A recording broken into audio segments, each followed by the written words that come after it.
Hello বন্ধুরা, আশা করছি তোমরা সবাই খুব ভালো আছো। আজকে জানুয়ারির 15 তারিখ, আর দীর্ঘ প্রায় কয়েক মাস পরে একটা নতুন ভিডিও নিয়ে তোমাদের সামনে চলে এসেছি। আর থাম্বনেল আর টাইটেল দেখে নিশ্চয়ই বুঝতে পারছো যে কি বিষয় নিয়ে আমরা ভিডিও করতে চলেছি। দেখুন, আমি আমার সমস্ত পদ্ম গাছের মূলগুলোকে তুলে ফেলেছি এবং বেশ কিছু মূল বেচেও ফেলেছি। আর যা কিছু আছে এই আছে, যদি আপনাদের কারোর লাগে অবশ্যই আমাকে কমেন্টে জানাবেন। আর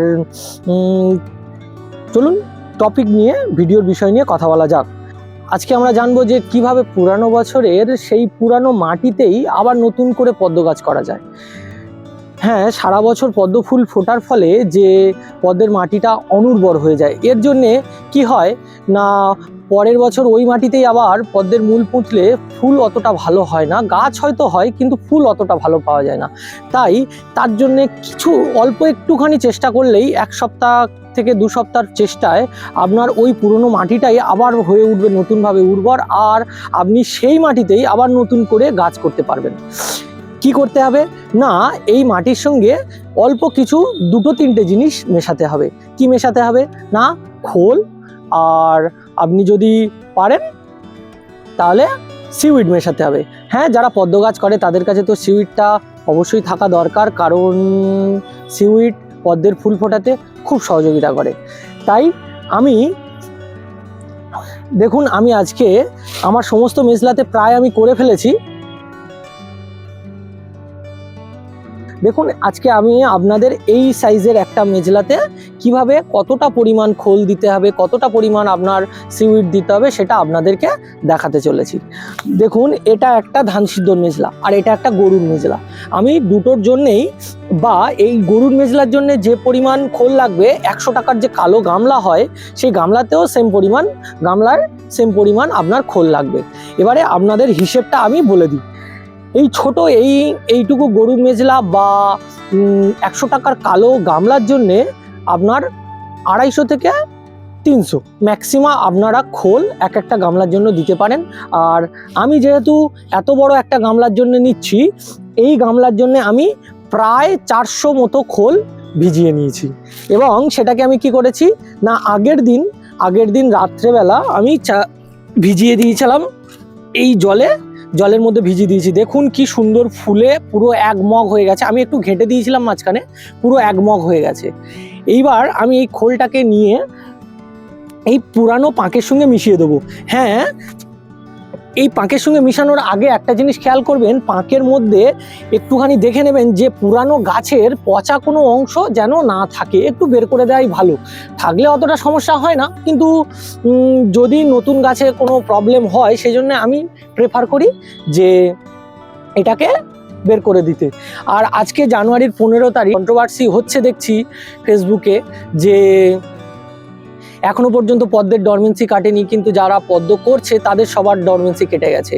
দেখুন, এটার পিছনে এখন এই জানুয়ারির 10-12 তারিখ 15 তারিখ নাগাদ পদ্মের মূল তোলার একটাই কারণ, যে সমস্ত মূলগুলো বছরের মাঝামাঝি সময়ে হয়, যেমন ধরুন বর্ষাকাল নাগাদ যে সমস্ত মূলগুলো তৈরি হয়, সেই সমস্ত মূলগুলো এই সময় যদি আপনি মূল না তোলেন তাহলে কালো হয়ে পচে যাবে।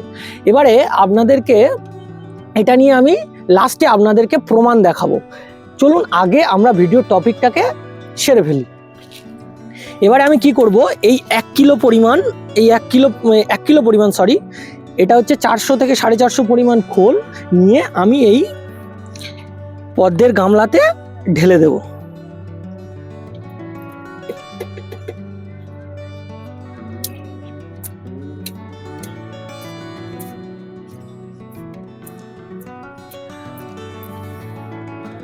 আমি সমস্ত খোলটাই পদ্মের গামলাতে ঢেলে দিলাম। এবার কি করব,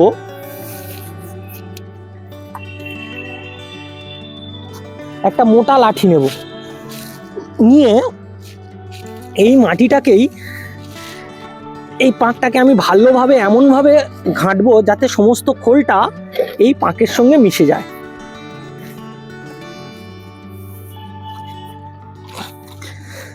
দেখুন, আমি সম্পূর্ণ প্রায় ঘেঁটে ফেলেছি। এবারে এতে উপরে জল দিয়ে ভাসালে চলবে না, এই সময় এই মাটিটাকে এই মাটিটাকে জল দিয়ে ভাসালে চলবে না। এই সময় প্রতিদিন প্রায় উপরে অল্প কিছুটা করে জল দেবেন, যাতে উপরের পোর্শন পুরো মাটিটা শুকিয়ে না যায়। তাতে হবে যেটা হচ্ছে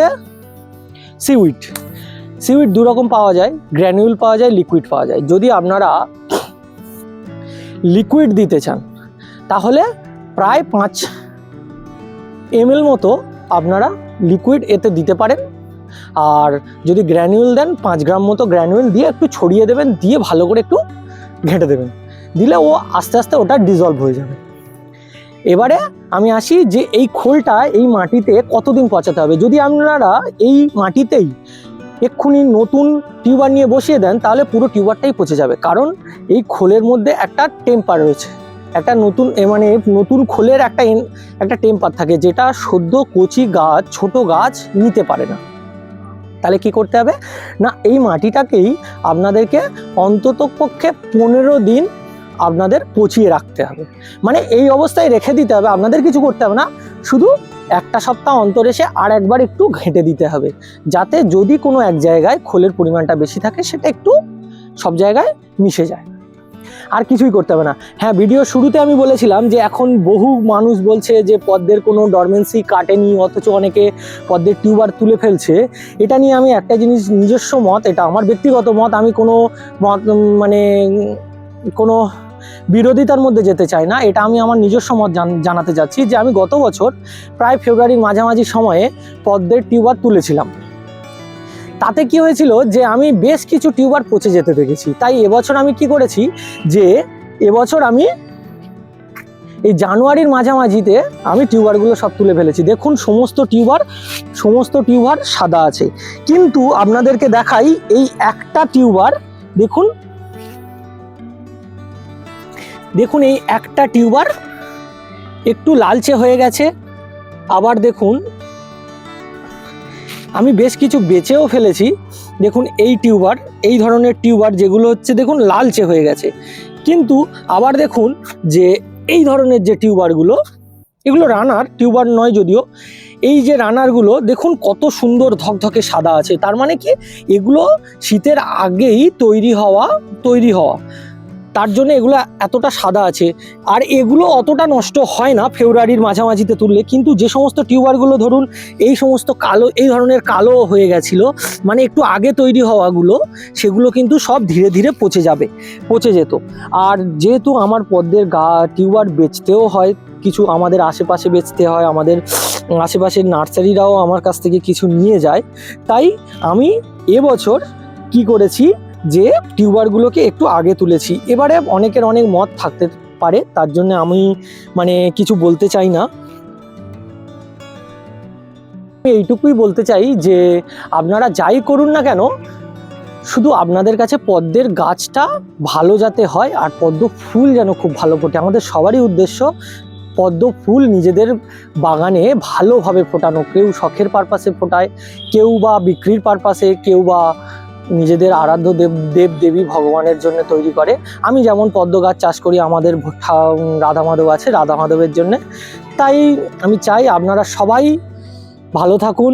আশা করছি আমি আপনাদেরকে পদ্মের সম্বন্ধে আমার ক্ষুদ্র জ্ঞানের মধ্যে দিয়ে সামান্য কিছু শেয়ার করতে পেরেছি। যদি আপনাদের ভালো লেগে থাকে তাহলে অবশ্যই একটা লাইক আর শেয়ার করে আমাদের পাশে থাকবেন। আপনাদের একটা ছোট্ট লাইক আমাদেরকে আমাকে খুব এই সমস্ত বিষয়ে অ্যাট্রাক্ট করে তোলে, যাতে আমি আরও বেশি করে আপনাদের সামনে তথ্য তুলে ধরতে পারি। আর যদি কোনো সমস্যা থেকে থাকে, কোনো কোয়ারিজ থেকে থাকে, তাহলে অবশ্যই আমাকে কমেন্ট করে জানাবেন। আমি পরবর্তী কোনো ভিডিওতে সেই সমস্ত বিষয় নিয়ে আপনাদের সামনে তুলে ধরার চেষ্টা করব। জয় শ্রীকৃষ্ণ, রাধে রাধে, সবাই ভালো থাকবেন। আজকের মতো এইটুকু, টাটা।